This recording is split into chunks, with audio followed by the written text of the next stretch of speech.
Please sit down, please. I'm Arnie Duncan, the Secretary of Education. I'm going to be very, very brief. I'm just the warm-up act here. And I just want to thank a few people. And you'll hear from later, but what the Vice President's done, what his wife does every single day to support community colleges is just extraordinary. And I don't know if there's been another administration that's put a spotlight on the impact that community colleges are having like this man and his wife. So please give him a round of applause.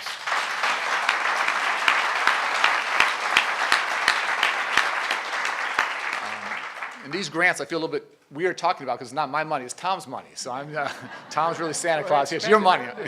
I'm happy to spend it though. But what I will say, and he'll go into it more, is these resources, and it's $2 billion, very significant over the past couple of years. This is not some kind of gift. This is an investment.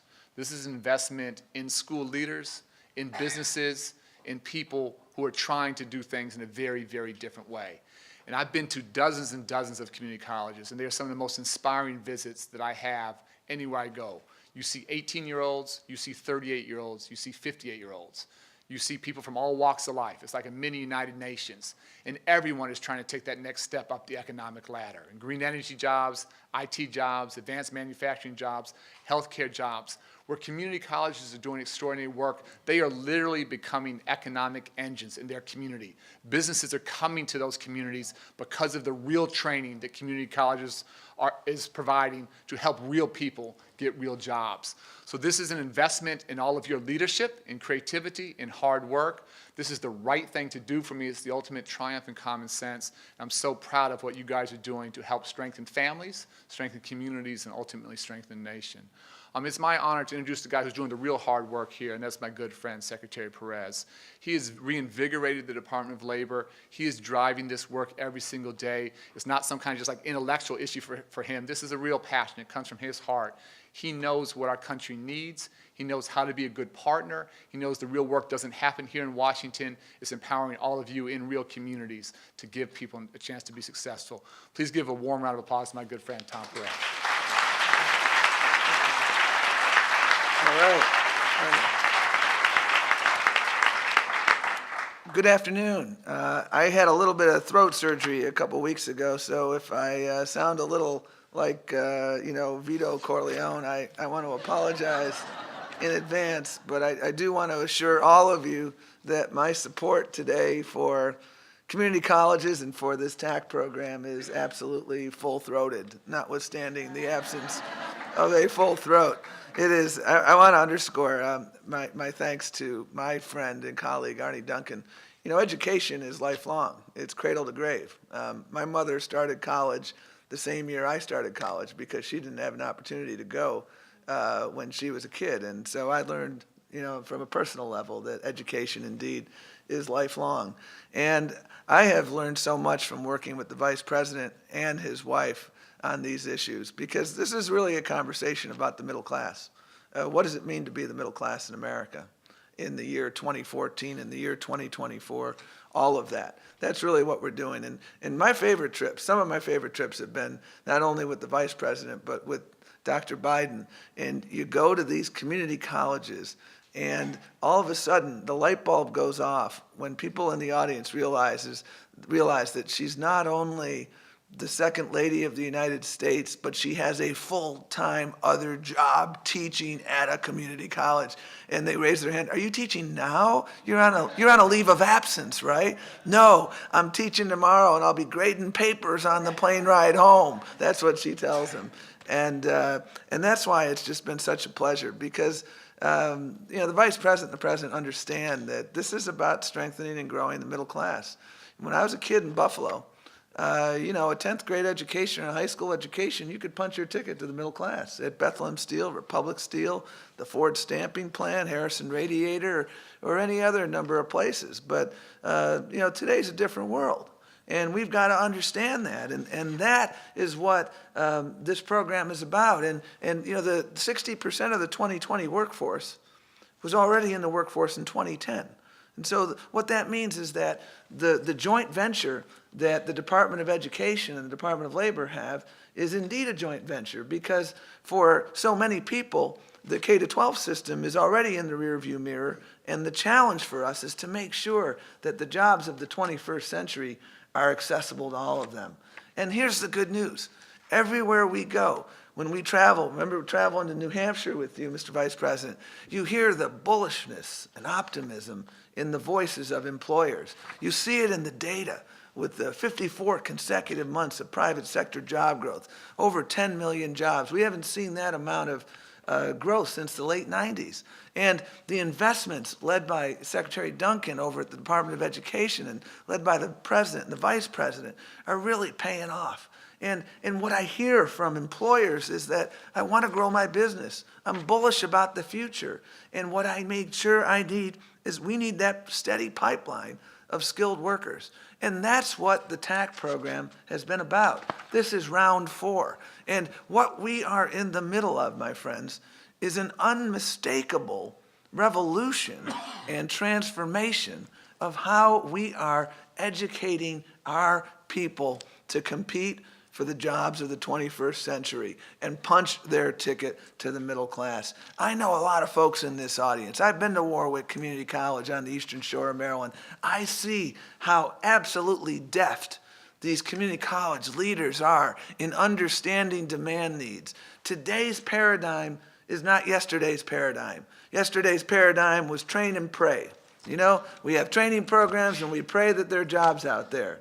Today, we are totally demand-driven, job-driven, understanding the opportunities in cybersecurity, in health, in manufacturing, in all of these remarkable demand areas, and then through the role of partnership and through the secret sauce of community colleges, helping people to punch their ticket to the middle class, helping employers to grow their business, helping the nation and our communities to move forward.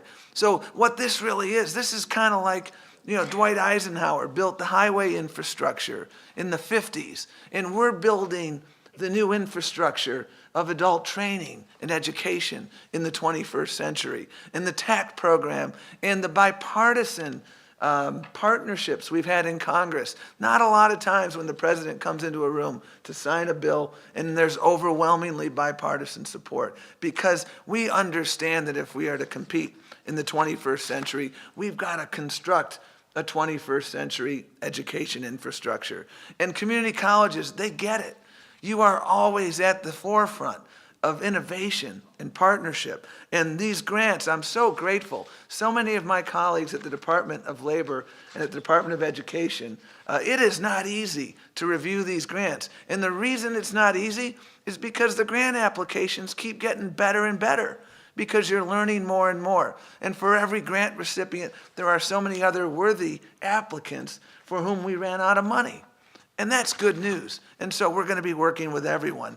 Community colleges are indeed these incubators of innovation and opportunity, and this TAACCCT program is doing just that. And the Vice President shortly is going to talk about some of this year's grantees, because they are working in a whole array of areas, all of which are in-demand areas.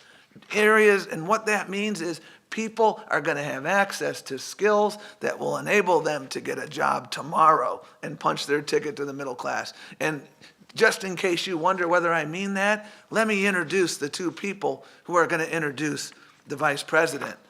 Gary, this is not the first time I've met these folks. And as a proud Marylander, these are two people, the pride of Anne Arundel County, Maryland, who are wonderful people. Gary Pollard, Jr., served 8 years as a combat medic in the U.S. Army. Earlier this year, he got an associate's degree in business administration, earning, among other things, a cybersecurity certificate. By the way, in Maryland, we can't find enough folks with this expertise. You get that today, you'll be employed tomorrow. And thanks to this program, he'll be making $60,000 a year as a junior network engineer supporting the computer infrastructure for the U.S. Naval Academy. $60,000 a year. And by the way, Mr. Vice President, he starts Wednesday. And by the way, they liked him so much, he said, this is a true story, I got another friend who's just as good. They hired his friend, he's starting Wednesday too. So, you know, he's already, do they give you, like you find a friend, you get like, a free meal at P.F. Chang's or something? You ought to do that. And so there's a big step up from, his part-time job at the college as a lab tech and a tutor. And so he is really rocking and rolling, and I'm so excited. And I'm equally excited to introduce Ginny Quillen, because Ginny Quillen's life story is the testament of the importance of second chances, of resilience and resolve. She grew up in some challenging circumstances, and she never gave up. She had a childhood that had its shares of ups and downs, abuse, involvement in things that were not healthy, involvement in the criminal justice system, including arrests and things of that nature. She was a single mom working as a payroll and human resources manager when her position was eliminated during the height of the Great Recession. But this woman never gives up. She never stopped believing in herself. And what she did was she went to Anne Arundel Community College, which was one of the early TAACCCT recipients, and she finished in May with an information assurance and security certificate. And she started a couple months ago, and she's earning $52,000 a year as a network operations incident manager at Rockwell Collins, one of the anchor employers of Maryland. And I think Scott, her boss, is here, isn't he? Where is he? He's here somewhere. There he is. Again, yeah. And let me tell you one more thing before I turn to them. At the end of her progress, and this is when we talk about job-driven training, Mr. Vice President, the college not only provided them with the critical training so that you could get the core competencies that you need, but the college also helps them find a job. And so they set up what they call speed interviews. So there were, I think, 10 employers who came in one day, and she had an interview. I guess it's kind of like speed dating. And this was very successful. She got her job offer 1 hour after her interview.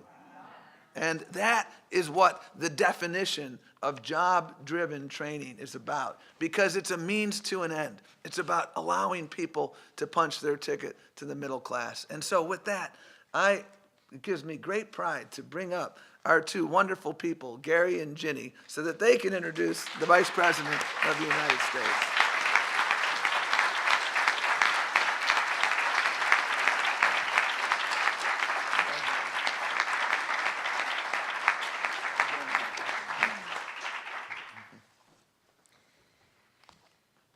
Hi, I'm Ginny Quillen, and prior to being selected for the TAACCCT grant program, I was newly unemployed.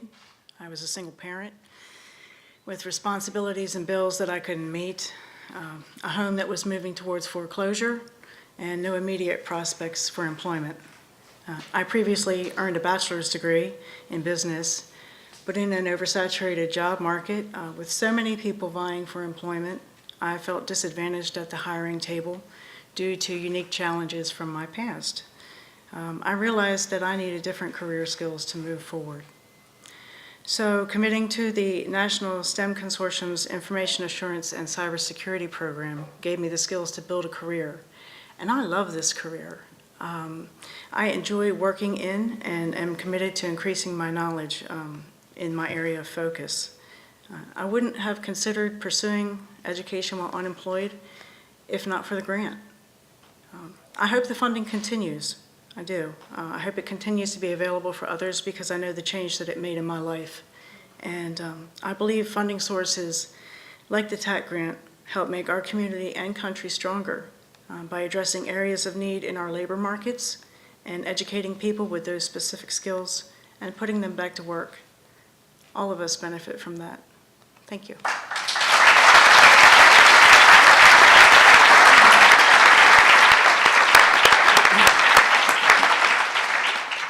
Hi, I'm Gary Pollard Jr., U.S. Army veteran, and I graduated from the National STEM Consortium Cybersecurity Program at Anne Arundel Community College. Prior to enrolling in the cyber technology program, I worked in the telecommunications industry for 14 years. In August 2012, I found myself unemployed due to a layoff. As a husband and a father, I needed to make a decision about my future, so I enrolled at Anne Arundel Community College as a full-time student and enrolled in the cyber technology program. I have had the opportunity to reinvent myself as a result of this program. I have a new set of skills that has positioned me to be on the forefront of cyber technology. In a matter of 2 years, I went from having a limited set of skills to unemployed to now becoming a part of an educated workforce with a set of skills that is in high demand. Now I am employed with an IT company that has given me an opportunity to not only provide for my family and has given me a sense of pride. None of these transformational changes would have been possible without my faith and the support of wife and family in the cyber technology program. Thank you.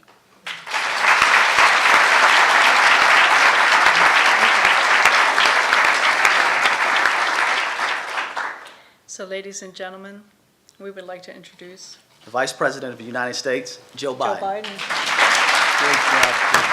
Great job. Great job, man. Thank you all very much. Please be seated. Thank you. Thank you very much. As you can tell, our team's not at all enthusiastic about community colleges. I want to start off by recognizing a really good friend of mine and one of our champions in Congress who said he was supposed to sit out there in the audience, but I want you to all see him. Congressman Moran from Virginia is the kind of guy who does everything with passion, and quite frankly, he's one of the reasons why all of what we're attempting to do and suggesting within the administration, both on education and labor force issues, it's getting done. And I just wanted him to be up here.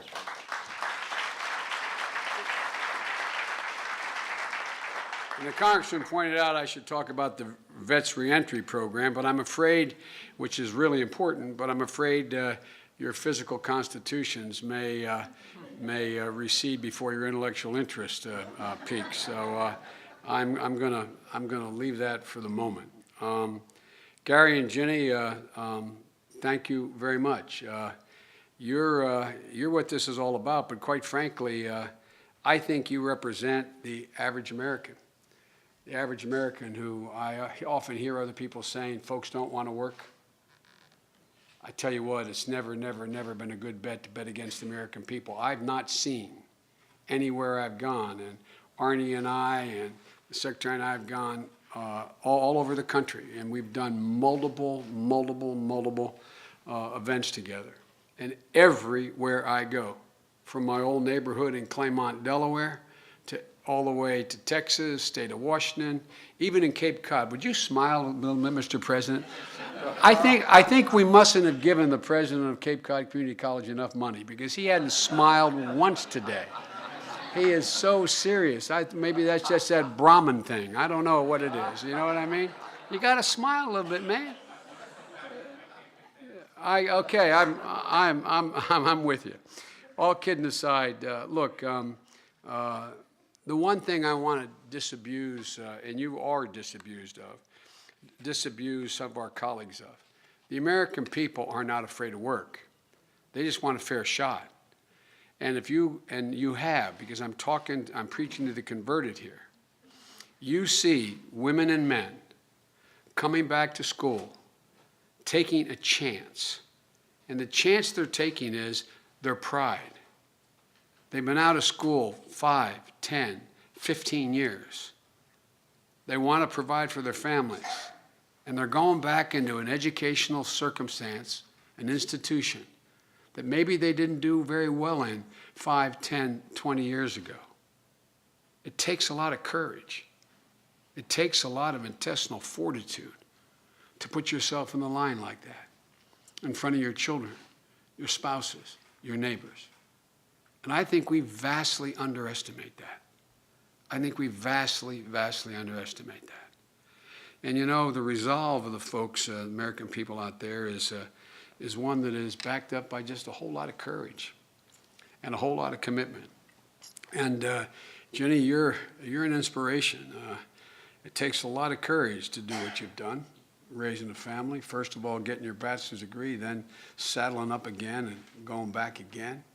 And my wife, who does teach full-time, she teaches 15 credits at the Northern Virginia Community College, and I got sworn in on January 20th. January 22nd, she was in the classroom, having come from Delaware Technical Community College before that. when people ask her, and it's a lot like a lot of you, when you ask, is teaching her profession? She says, no, teaching is not what I do, it's who I am. And an awful lot of you, particularly the community colleges, fully understand that because you see it, you feel it, you taste it, you smell it, you see what happens in the lives of individuals that come before you. And as you could tell, Secretary Perez this is in his DNA, man.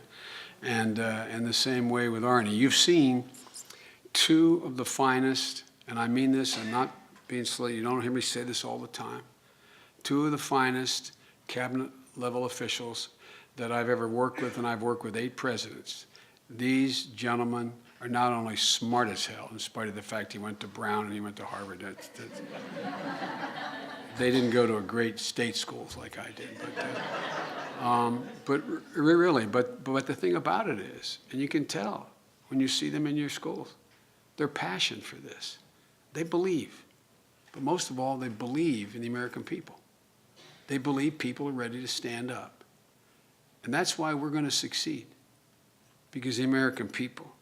It's a big day, and I want to put this in perspective a little bit, and it already has been in part. We got clobbered. The economy was absolutely clobbered with the Great Recession, 2008. And in a macroeconomic sense, we're back. 10 million private sector jobs, 54 straight months, the longest streak in American history. The federal deficit as a share of the economy reduced by 50%, fastest since World War II. But the untold secret out there is the middle class is not back. Middle class is not back. You look at all these data, I think it's $87.7 trillion, the total net worth of the economy, larger than ever, and everything. But the middle class is not back. According to a recent study, in the last 10 years, actually from 2000 to 2012, everything else cumulatively grew, even through the recession, even in spite of the recession. 25% growth in GDP, productivity up over 30% the same period. Middle class people, average wage increase, 14 cents. 14 cents. So what they're feeling, they're not making up. They're not making up. Go back to your old neighborhoods where you grew up. Go back to your old neighborhoods. Look in the eyes of their kids. Or if you're a lot younger than I am, which all of you are, go back and look in the eyes of your colleagues, the kids you grew up with. They're uncertain. They're just not sure. And that's the reason right now we've got to get this right. We've got to deal the middle class back in because, and I know I'm a broken record on this, but I think it's coming out. You've been hearing me say, those of you who paid attention for the last 20 years, I don't know where it's written that America can no longer be in the manufacturing capital of the world. I don't know where that was written. I don't know where it's written that said we can't be the leading automobile manufacturer in the world and at the same time lead the service industry, the service sector as well. I didn't see where that was written ever. Look what's happening now. Look what's happening.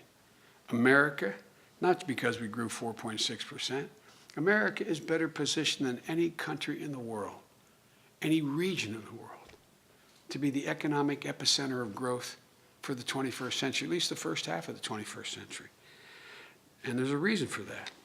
The reason for that is that we are the epicenter of energy. By 2017, North America, from Mexico to Canada, will be energy independent. By 2022, America will be energy independent. Natural gas, which is the thing on which manufacturers and plants move, is 7 times cheaper on average than it is in the Pacific Basin, 3 times cheaper than it is in Europe. We remain the most adaptive venture capitalist system in the world. Our legal system actually adjudicates fairly claims and protects intellectual property. And as recent studies have shown, our workers are 3 times more productive as workers in China and other parts of the world. So America's coming back in a big way. There's a couple, you don't have to take my word for it. There's an outfit some of you know of, A.T. Kearney, which is a management consultant firm that's one of the leaders in the world. Every year it goes and picks the 500 largest industrialists in the world and says, where's the best place in the world to invest? By a factor larger than any time in the history of that survey, America's number one, by a wider margin than any other part of the world. In the history of maintaining that survey, the single best place in the world to invest is America. It's not only best to invest in America when it's in terms of the standpoint of manufacturing, but IT, health, in every sector, it's viewed as the best. The Boston Consulting Group, not very far from y'all in Cape Cod, the Boston Consulting Group does a similar survey. They survey every American company that is headquartered, or excuse me, that has a facility in China. And they've asked repeatedly, I don't hold me to the number of years, I think it's 12, 15 years they've asked this question. What are your plans for next year? This past survey came out, I guess it was in March. 54% of American companies invested in China say they plan on coming home. In all the neighborhoods where your community colleges are, you don't hear about outsourcing anymore. What do you hear? It's insourcing. An entire generation heard about outsourcing. Padlocking factories, unbolting from the floor, the factory floor, the equipment, and going overseas. Folks are coming home. So here's the point. The number of jobs are growing, but the middle class hasn't been dealt back in. And this is the time to deal them back in, because there's going to be so much opportunity. And if we miss this opportunity, we'll continue to have this disproportionate allocation and the allocation of wealth in America that's unhealthy. And this is not Joe Biden saying this or some liberal think tank. It comes from Standard & Poor's. Income inequality is the reason why, and if it gets any worse, will slow economic growth at home and worldwide. The same thing from the International Monetary Fund, every major study. So folks, we got to get this right, not only for the middle class, but for America. So the pie continues to actually grow, but everybody gets a piece of it. And there's two things we need to do, and you all know it. You feel it in your bones. The one thing is we have to significantly increase more in infrastructure. Out there you have the Society of Civil Engineers pointing out we're about 3.5, I think it is, it could be $3.3 trillion needed between now and 2020 in new investment in infrastructure and repairs. That's all about productivity. If you can build your widget and get it to market quicker, you're going to go where you can build your widget and get it to market quicker. That means bridges, roads, canals, airports, ports. It's ridiculous what we're not doing. There used to be a consensus. When you and I got to Congress, Republicans were more bullish on infrastructure than even we were. We got to get this consensus back. But there's a second thing we need to take advantage of this gigantic change that's going to take place over the next 10 years if we're going to maintain our position as number one in the world. And by the way, those of you who think I'm exaggerating, you know, I want China to succeed. I really do. I want the European Union to succeed. But their problems are staggering compared to ours. Recent article in today's Economist, this week's Economist. Chinese not only have a problem with energy, they have no water. Water, W-A-T-E-R. Multi-billion-dollar projects just to get water. You see what's happening in California. Think of that with a country of 1,400,000,000 people. Again, we want to help, for real. They're a great market for us. We want them to succeed and grow, as we do Europe. But folks, in order for us to be able to maintain our place in the world, we not only need to invest in infrastructure, we need the best trained, most advanced and skilled workforce in the world. I'm singing out of the Secretary's hymnal here. It really, but it really is true. Our national security depends upon our economic security, but also our national security depends on us having the single best trained workforce in the world. And it matters. That's where you all come in. That's where my wife comes in. That's where those of you in the community colleges come in. The President and I, from the very beginning, with the help of Arnie, knew community colleges were the hidden treasure. My wife says it's the best kept secret in America. We're trying to make it no longer a secret, and you're helping a great deal. But Arnie and I, right from the very beginning, from the Recovery Act on, knew the community colleges, when we looked at you, you were a way to drive economic growth, increase employment, decent paying jobs, job-driven training. And it really is what it's about. And you know why? You're the most adaptive institutions in the nation. Four-year institutions are good, they're great, we need them. Graduate schools are incredibly important. But you're the most adaptive in order to be able to do what we need to do to make higher education more affordable and accessible. So what we did was, you know, everybody says, well, why were we so hung up on making sure, with the help of Jim, keep that $2,500 a year tax credit? Well, that was the one thing that allowed every middle-class person, whether or not they qualified for a Pell Grant, to be able to pay to go to community college. 95% of you, it covers you. Big deal. Little thing, but a big deal. A lot of you come from families like mine. When there's a recession, someone around my dad's table, his brother, his sister, next door neighbor, brother-in-law, somebody who's going to lose a job. No one gets it, man, when you lose a job, unless you lost a job. No one understands. My dad used to say, a job's about a lot more than a paycheck, Joey. It's about your dignity.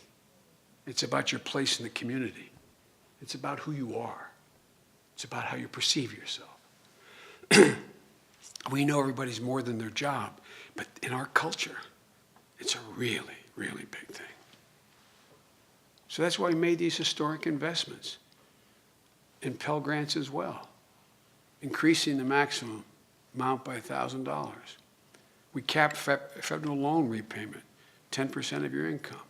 And this summer, I released a report at the President's request outlining 50 actions the government could take and the private sector are taking now to equip hardworking Americans with new skills to connect them to employers who are in need of skilled workers. You know, I used to have a great friend. He was a wonderful basketball player like Arnie. He played at a place a while ago when Providence College had great teams. And he played with two, not only All-Americans, but two All-Pro players. Walker and Reardon played for the Knicks and others. His name is Pete McLaughlin. He died prematurely, and Pete was a smart guy, but academically not very interested. But Pete had a great expression that community college professors and presidents know better than anybody else, I think. He said, Joe, you got to know how to know. Think what I just said. You got to know how to know. I can walk you into the greatest library in the world, the Library of Congress, unless you know how to access the card catalog, the computer. You have no idea how to access all that information. You got to know how to know. And what you do better than anybody in getting people who are out of work, people who are coming out of high school, and everybody. My wife's average age in my wife's class is 30 years old. 2/3, because of Northern Virginia, are other nationalities who have their green card. So you got to know. Where do you go to get the information that Gary and Ginny got? You got to know how to know. What we learned is that what's coming back requires different skills than existed before. 6 out of 10 jobs, as Secretary Perez pointed out, by the end of this decade are going to require something beyond a high school degree. Whether it's a 15-week certificate at community college, a 2-year associate's degree, 4-year bachelor's, or a PhD. Just consider the following. The study we did after 7 months showed that information technology, there is going to be a need in the next 10 years of 1.4 million jobs in the next 10 years.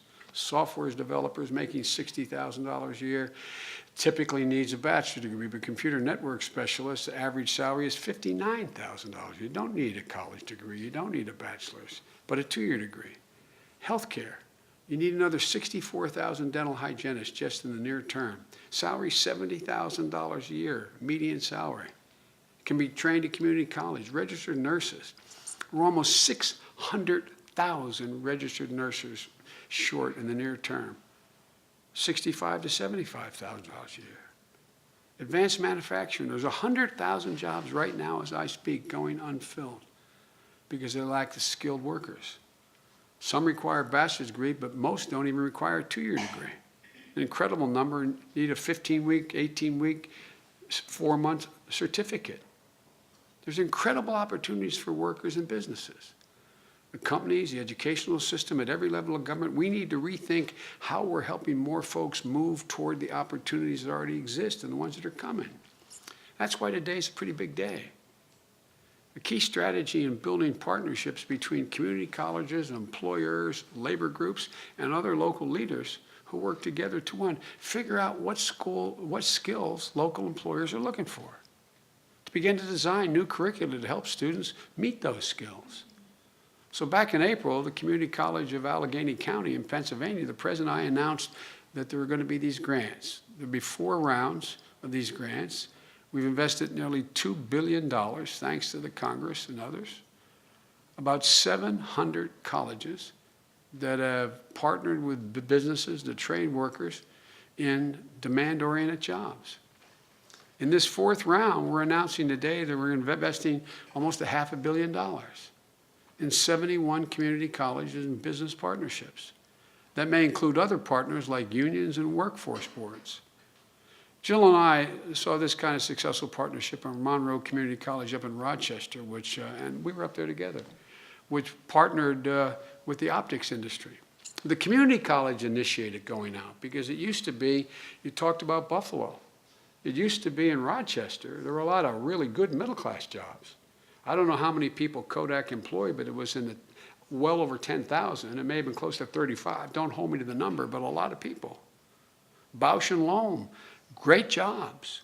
These were not minimum wage jobs. These are wages you can raise a family on. And by the way, my definition of middle class, I have a lot of great economists, as we all do, working for us. They'll give you a number, 52,170 or 51. It's not a number. It's a value set. It's about being able to own your home and not rent it. Being able to send your kid to a park knowing they're going to be safe and come home safely. Be able to send them to a local school where if they do well, they can get to college. And if they get to college, you'll figure out a way how to get them there. In the meantime, maybe take care of one of your geriatric parents because the other passed away. And hope you're not going to have your children have to take care of you. That's middle class in America. And so what they did went out and they looked at what was left of the optics industry. And they found there were a whole lot of small companies out there in need of a lot of local work. So they ended up creating well over 500, and it's going to 1,000 now, jobs that are good paying jobs. One of these outfits is, well, on the Mars rover. I mean, the optics, they do this. Jill has visited 12 partnerships in 11 states where community colleges partner with industry in healthcare, manufacturing, engineering. These partnerships provide a seamless transition so folks can move from a classroom directly into a job, as you've heard here today, that you can raise a family on. Think of the worker who feel like they're in a dead-end job and want to get better, want to get a better one. These partnerships provide a pathway. Again, they show where you have to go, how you can get there, where you can get the money to help you get the education. The best of all those partnerships are those that are apprenticeships, where you can move up while you're still employed. Think of the workers who are just getting started and hungry to learn new skills, move up the ladder. These partnerships help them do that. It's transformative. It's good for workers, it's good for business, and it's good for the economy. And as I know, Jill and Secretary Perez and Secretary Duncan and I, we're excited about this and hit the road in the next few weeks to talk about these partnerships. Because this is one of those programs, as you explain to the American people, you can speak plainly Plain English, not as opposed to Spanish, but as opposed to complicated. You can plainly and directly explain to Democrats and Republicans out there in the country what this is about. And there's overwhelming support for it. Folks, helping America get more skills, the skills they need for these jobs, to put them back as becoming a central element of our economic growth. This division has guided the President and me and our allies in Congress since our first days in office. The whole mission is widening the aperture to the middle class. Because folks, when the middle class does well, the wealthy do very well. And that's good, it's not bad, that's a good thing. And the poor have a way up. The single greatest commodity that is needed in time of economic distress for an individual family is hope. Is hope. You provide that hope. We guide them to your door. You do the job. But in order to thrive, their education and training has to be just as dynamic and just as adaptive as our economy is. As I said, Americans want to work. All they want is a fair chance. They don't want a guarantee, just a fair shot. These grants provide hardworking Americans just a fair shot. And given their fair shot, as I said at the outset, the American people have never, ever, ever let their country down. And there's a reason, because it's never been a good bet to bet against America. You all are betting on it. I'm guaranteeing you it's a good bet. And I want to thank you all for what you've been doing and what you're going to have an opportunity to do more of. Thank you all. God bless you all, and may God protect our troops. Thank you.